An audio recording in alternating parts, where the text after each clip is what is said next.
আসসালামু আলাইকুম। Sky by presents goal of the ডেতে সকলকে আমন্ত্রণ। আমার খুব আফসোস একটা ব্যাপার হচ্ছে যে পরিসংখ্যানের পাতায় আলমাদার ডামিটার কথা কোথাও লেখা থাকবে না। মানে পরিসংখ্যান যখন লেখা হয় তখন তো মূলত লেখা হয় অ্যাসিস্ট কে করেছেন এবং গোল কে দিয়েছেন। কিন্তু এত চমৎকার একটা ডামি দিয়েছেন আলমাদা, এই ডামিটার কথা পরিসংখ্যানের পাতায় কোথাও লেখা থাকবে না। এই ডামিটা আমার মূলত মনে করিয়ে দিয়েছিল 2002 বিশ্বকাপের ফাইনাল ম্যাচে রিভালদো একটা ডামি করেছিলেন রোনাল্ডোকে গোল করানোর জন্য, সেই ডামিটার কথা মনে করিয়ে দিয়েছিলেন। তবে এই ডামিটার সঙ্গে সঙ্গে আরেকটা খুব গুরুত্বপূর্ণ বিষয় এই গোলটার ক্ষেত্রে চোখে পড়েছে, সেটা হচ্ছে লিওনেল মেসি মূলত যে জায়গা থেকে বলটাকে পেয়েছিলেন সেই জায়গা থেকে তার কিন্তু কিকটা নেওয়ার কথা, যেহেতু তিনি লেফট ফুটেড, গোলকিপারও অ্যান্টিসিপেট করেছিলেন যে লিওনেল মেসি আসলে কিকটা নেবেন লিওনেল মেসির রাইট সাইডে, গোলকিপারের লেফট সাইডে। এটাই গোলকিপার অ্যান্টিসিপেট করেছিলেন, কারণ ওই পজিশন থেকে মেসির যে বডি পোশ্চার কিংবা নর্মালি যে বিষয়টা হওয়ার কথা সেটা হচ্ছে মেসির রাইট সাইডে বা গোলকিপারের লেফট সাইডে হওয়ার কথা, এবং গোলকিপার কিন্তু আলটিমেটলি সেই দিকেই মুভ করেছিলেন। বাট লিওনেল মেসি কিকটা মূলত নিয়েছেন তার লেফট সাইডে, গোলকিপারের রাইট সাইডে, যেটা অনেক বড় একটা ব্যাপার ছিল গোলকিপারকে বোকা বানানোর জন্য। লিওনেল মেসির ফিনিশিং এর জায়গাটা এখানেই সবচেয়ে বড় জাদুর জায়গাটা, যে যেই প্লেসটা ওপেন সেই প্লেসটায় না গোলকিপারকে ধোকাটা দিয়েছেন মূলত অপোজিট সাইডে বলটা কিক করে।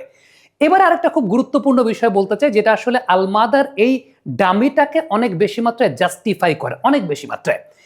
এর আগের দিনের ম্যাচের সময় আমরা একটা কথা বলছিলাম অনফিল্ডের পর্দায় যে লিওনেল মেসিকে আসলে মার্ক করেন নাই আলজেরিয়ার প্লেয়াররা, এবং মেসি আসলে মার্কিং এর জায়গাটাতেই ছিলেন না। কারণটা হচ্ছে মেসি যেই পজিশনে আসলে এই বছরটাতে খেলছেন এখানে আসলে তাকে ওইভাবে মার্ক করেন নাই। তবে একটা প্রশ্ন ছিল, অস্ট্রিয়া কি আসলে মেসিকে মার্কিং করবে নাকি করবে না? দেখেন, ডান দিক থেকে যখন মেসি বলটাকে বার করে দিয়েছিলেন মাঝখানের দিকে, তখন কিন্তু একটা প্লেয়ার মেসির মার্কিংয়ে ছিলেন, একটা প্লেয়ার মেসির মার্কিংয়ে ছিলেন।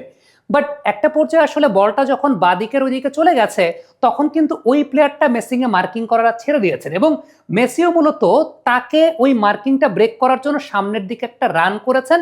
মেসির সামনে কিন্তু লাউতারো মার্টিনেজ ছিলেন, তার সঙ্গে একটা মার্কিং এর জায়গা ছিল, বাট মেসি কি করেছেন, পজিশনটা ওই জায়গায় একটু হালকা হোল্ড করেছেন, এবং পেছনের যেই ডিফেন্ডারটা আসলে মেসিকে মার্কিং করছিলেন তিনিও মেসিকে আসলে মার্কিং করাটা ছেড়ে দিয়েছিলেন, কারণ এখানে আসলে মেসির কাছে বল আসার ওইরকম কোনো সম্ভাবনা নাই। তবে ডসটা তারা যে জায়গাটা খেয়েছেন সেটা হচ্ছে আলমাদা ওই কাটব্যাকটা ডামি দিয়েছেন।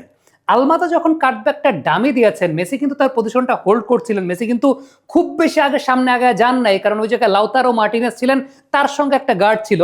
সো আলটিমেটলি কাটব্যাকটা যখন করা হয়েছে ওই জায়গাটায় আলমাদা যখন ডামিটা দিয়েছেন, that actually created the opportunity for Lionel Messi. এবং চায়না থেকে নিজের ব্যবসায়িক পণ্য সোর্সিং বা শিপিং করুন 10 বছরের অভিজ্ঞতা সম্পন্ন স্কাইবাইয়ের মাধ্যমে। যেই প্লেয়ারটা মেসিকে ইনিশিয়ালি মার্কিং করছিলেন, পরবর্তী সময়ে মার্কিং করা ছেড়ে দিয়েছিলেন, ওই প্লেয়ারটা খেয়ে গেছে ডজ, এবং মেসি গোলটা দিয়েছেন। এবং ওই গোলের ক্ষেত্রেও একটা ডজ দেওয়া ছিল, সেটা হচ্ছে গোলকিপার অ্যান্টিসিপেট করছিলেন যে গোলকিপারের বাম দিকে আসবে, কিন্তু বলটা গেছে আসলে গোলকিপারের ডান দিকে। অর্থাৎ এই পুরো জায়গাটায় একটা চমৎকার কম্বিনেশনাল প্লে যে আর্জেন্টিনার কাছ থেকে দেখা গেছে, এটাই গোল অফ দ্য ডেতে আমাদের আজকের সেগমেন্ট। এবং সত্যি কথা বলতে অতুলনীয় অতুলনীয় একটা গোল। প্রথমত আলমাদার যে এই পুরো ডামিটা, সত্যি কথা বলতে আলমাদা বুঝলেন কিভাবে, তিনি বুঝলেন কিভাবে যে মেসি ওই জায়গাটায় আসছে, কারণ কোনো জায়গায় নেই। তার মানে আপনি বুঝতে পারছেন যে একটা বিষয়, যে এই টিমটার কম্বিনেশনটা কতটা ছকে বাঁধা, প্লেয়ারদের মাথায় আসলে কতটুকু আছে যে কোথায় কি করলে কি হতে পারে। I am pretty much sure যে এই জায়গাগুলো প্র্যাকটিসে তারা অনেকবার প্র্যাকটিসও করে নেন। কারণটা হচ্ছে যখন কাটব্যাকটা আলমাদার দিকে করা হচ্ছে তিনি তো মেসির দিকে তাকানোও না, ইভেন তার আগেও তিনি মেসির দিকে তাকানো নাই যে ওই জায়গায় লিওনেল মেসি আছেন। বাট আলটিমেটলি তিনি জাস্ট তার দু পায়ের ফাঁক দিয়ে বলটা দিয়ে দিলেন একটা ডামি, দেন সেই জায়গাটা লিওনেল মেসি গোলটা দিলেন। এবং এটা আনবিলিভেবল রকমের এই কারণে, কারণ তিনি আসলে ওই জায়গায় তাকানো নাই যে লিওনেল মেসি আছে। দ্যাট মিনস, আবারও বলি, এই টিমটার মধ্যে যে কম্বিনেশনের জায়গাটা, এই টিমটার মধ্যে এই যে একটা টেলিপ্যাথিক কানেকশনের জায়গাটা, that really creates a champion team. এটাই আসলে একটা চ্যাম্পিয়ন টিমকে বিল্ড করে। তারপরও আর্জেন্টিনার এই টিমের মধ্যে কিন্তু আজকে অনেক উইকনেস শো করা গেছে, হয়েছে অনেক কিছু প্রকাশিত। ইভেন আর্জেন্টিনার ডিফেন্স কিন্তু এখনো এরকম ভাবে টেস্টেড না, অনেক ব্যাপার আছে। আশা করছি পরবর্তী কোনো আলোচনায় সেই ব্যাপারগুলো নিয়ে আলোচনা করব। তবে এই গোলটা it was truly truly truly a magical goal. Comment বক্সে আপনাদের মন্তব্য মতামত জানতে চাই, লিখে পাঠাবেন।